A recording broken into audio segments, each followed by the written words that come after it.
Well, oftentimes business education today, and I see it all the time, kids come out of college, the best colleges, Wharton and Harvard and Stanford and some of the great business schools, and they'll come out and they won't have practical experience. There's too many case studies that aren't practical. You know, we ask kids that are 16 to 18 years old to make $100,000 debt decisions when they go off to university. And they're not prepared for that. They don't know what they're getting themselves into. They just assume, okay, I'm going to pay 4 years of education at $25,000 a pop, and when I come out the other side, somehow I'll be able to pay it back. Right. That's not how life works anymore. There's no need even to have a college degree at all, or even high school. I mean, if somebody graduated from a great university, that may be an indication that they will be capable of great things, but it's not necessarily the case. You know, if you look at, say, people like Bill Gates or Larry Ellison, Steve Jobs, these guys didn't graduate from college. But if you had a chance to hire them, of course, that would be a good idea. I think having the flexibility to explore a lot of different things, which you can do when you're in college, which is one of the amazing things about being in college, is you can work on all these hobbies and code a lot of stuff and try a lot of different things. It's this amazing flexibility that I think most people take for granted. And once you decide, okay, I'm going to start a company and I'm going to do it with someone else, you immediately now need to convince someone else if you want to change your mind on something. And I think people really undervalue the option value and flexibility. I think explore what you want to do before committing is really like the key thing, and keep yourself flexible. And no, I think that's. I agree. Yeah. I mean, it's actually kind of funny.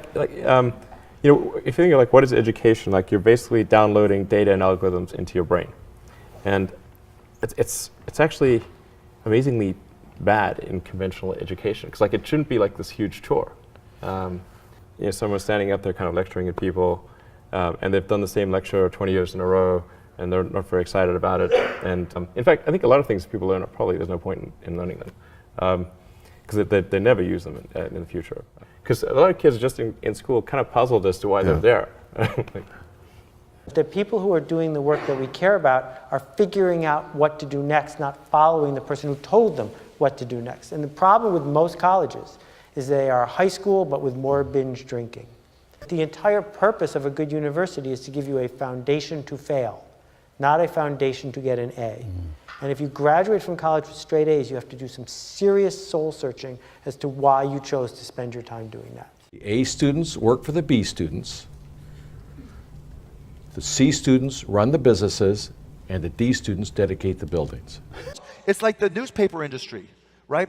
More printing presses, more big buildings, right? Makes us look grander. We have brains that we're putting them out there.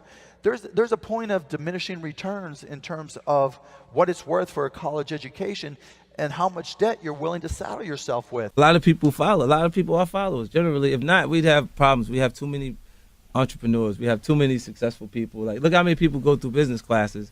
If everything you needed was in that actual business class, in that book, it'd be too many successful business people. Right. How many people graduate? Matter of fact, the professor wouldn't have the time to sit there and teach you.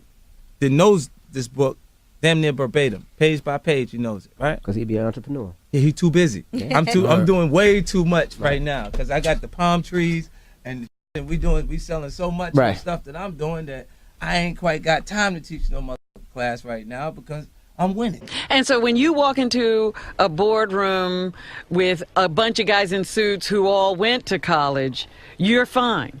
Yeah, I mean, because they read a bunch of words. I've lived a bunch of life. Well, that's true. Their law degree doesn't intimidate you, in other words. It kind of evens us out, whether they know it or not. Where do you think you get that self-esteem from? Seriously. I mean, most guys... My mom, first and foremost, but then just living life. Like, you know, being in real situations and having to be a person of high integrity and honesty and, you know... You never embarrassed yourself? No, of course not. You never walked in and said, "Oh, everybody thinks I'm ignorant here. I'm stupid." I don't feel ignorant. Right. You know, I don't. Right. I felt like I came up in a situation, or a time, you know, where I wasn't afforded certain opportunities, and if afforded opportunities, I could be Oprah. I could be Bill Gates. I could be Warren Buffett. In my experience in business, there is very little difference, if any, between a very high-priced business education and what's available for a lot less money. I went to the University of Nebraska at Lincoln my last year in college. I went to Wharton for a couple of years before that. I learned just as much at the University of Nebraska as I did at Wharton. You need to be prodded in the right direction, but an awful lot of it is self-taught. It isn't necessary to pay $30,000 or $35,000 a year to go to some big-name school to get the education at all. I mean, if you're going to learn accounting, which is probably the most important course you'd take in business, if you're going to learn accounting, you can learn accounting absolutely as well, in my view, going to UNO as going to Harvard. I mean, I see. I'd bet on that, and so I wouldn't run up huge bills. And education is very good at training people to do the same things that we've done over and over again. And I think there's always a question what the nature of the educational good is. You can say it's an investment good where you're investing in the future. You can say it's a consumption good, like college is a 4-year party. I think most of the parents and students think of it actually as an insurance policy where you're buying this really ever more expensive insurance so that the students don't fall through the really big cracks in our society, and we should be asking some big questions why the insurance costs are going up and up like that. And if you were the president of Harvard or Stanford, if you wanted to get a lynch mob of students, alumni, faculty to come after you and try to lynch you, what you should say is something like this. We live in this much larger, more global world. We offer a great education to everybody, and so we're going to double or triple our enrollment over the next 15 to 20 years. And people they'd all be furious because the value of the degrees comes from this massive exclusion, and what you're really running is something like a Studio 54 nightclub. I hated school. I really hated school. I hated school, generally, right? Because it was this instruction following thing. Now, I bet you it's probably also because I wasn't good at it. And some people, like I've got a great conceptual memory and a terrible rote memory. So if I have a story, I could tell you year by year kind of what happened within a story, within a context. But if I was to go into, like a memory-based learning, it's terrible. I have a terrible rote memory. Ego barrier is the worst thing. And if we were raised differently, just imagine in the schools that all along that people will always say, everybody makes mistakes. Everybody has weaknesses. The key is really to understand what your mistakes and weaknesses are so that you can learn from them, right? I think punishment is a terrible concept.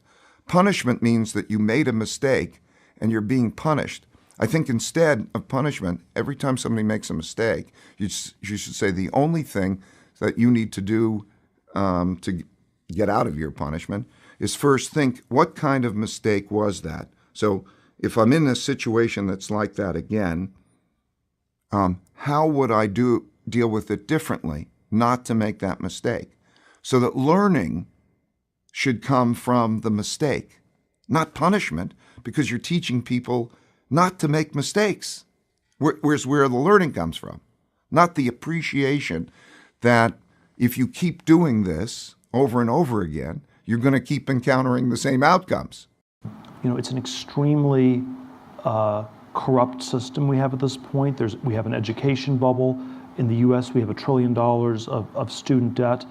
To a first approximation, this has gone to pay for $1 trillion worth of lies about the value of the education people have received. It's not at all obvious yet, though, what's going to replace this or how it's going to change. I'm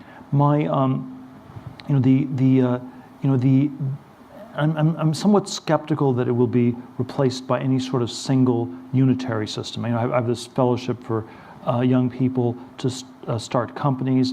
It's not, my claim is not that everybody should do this. I don't think everyone should become an entrepreneur. And I think there is no one size fits all. So I think the future will be much more heterogeneous, much more diverse in terms of what people do. What's really anomalous is the sort of unitary tracking where you have to go to an elite college, you go to Yale or you go to jail. There's nothing else you can do, And so I think the universities are perhaps in perhaps in the same place as the Catholic Church was in 1514, if we go back 500 years, where you had sort of this monolithic way, this universal way of body of knowledge of teaching things. The difference between the Yale and the Harvard political science faculties are probably no greater than the differences between the Dominicans and the Franciscans. So we have all kinds of small debates within this context. We have a system of indulgences that's costing more and more to support this priestly or professorial class of people. We are told that it's the only way to salvation. You must get a diploma to be saved. If you do not get a diploma, then you will go to hell. And I think the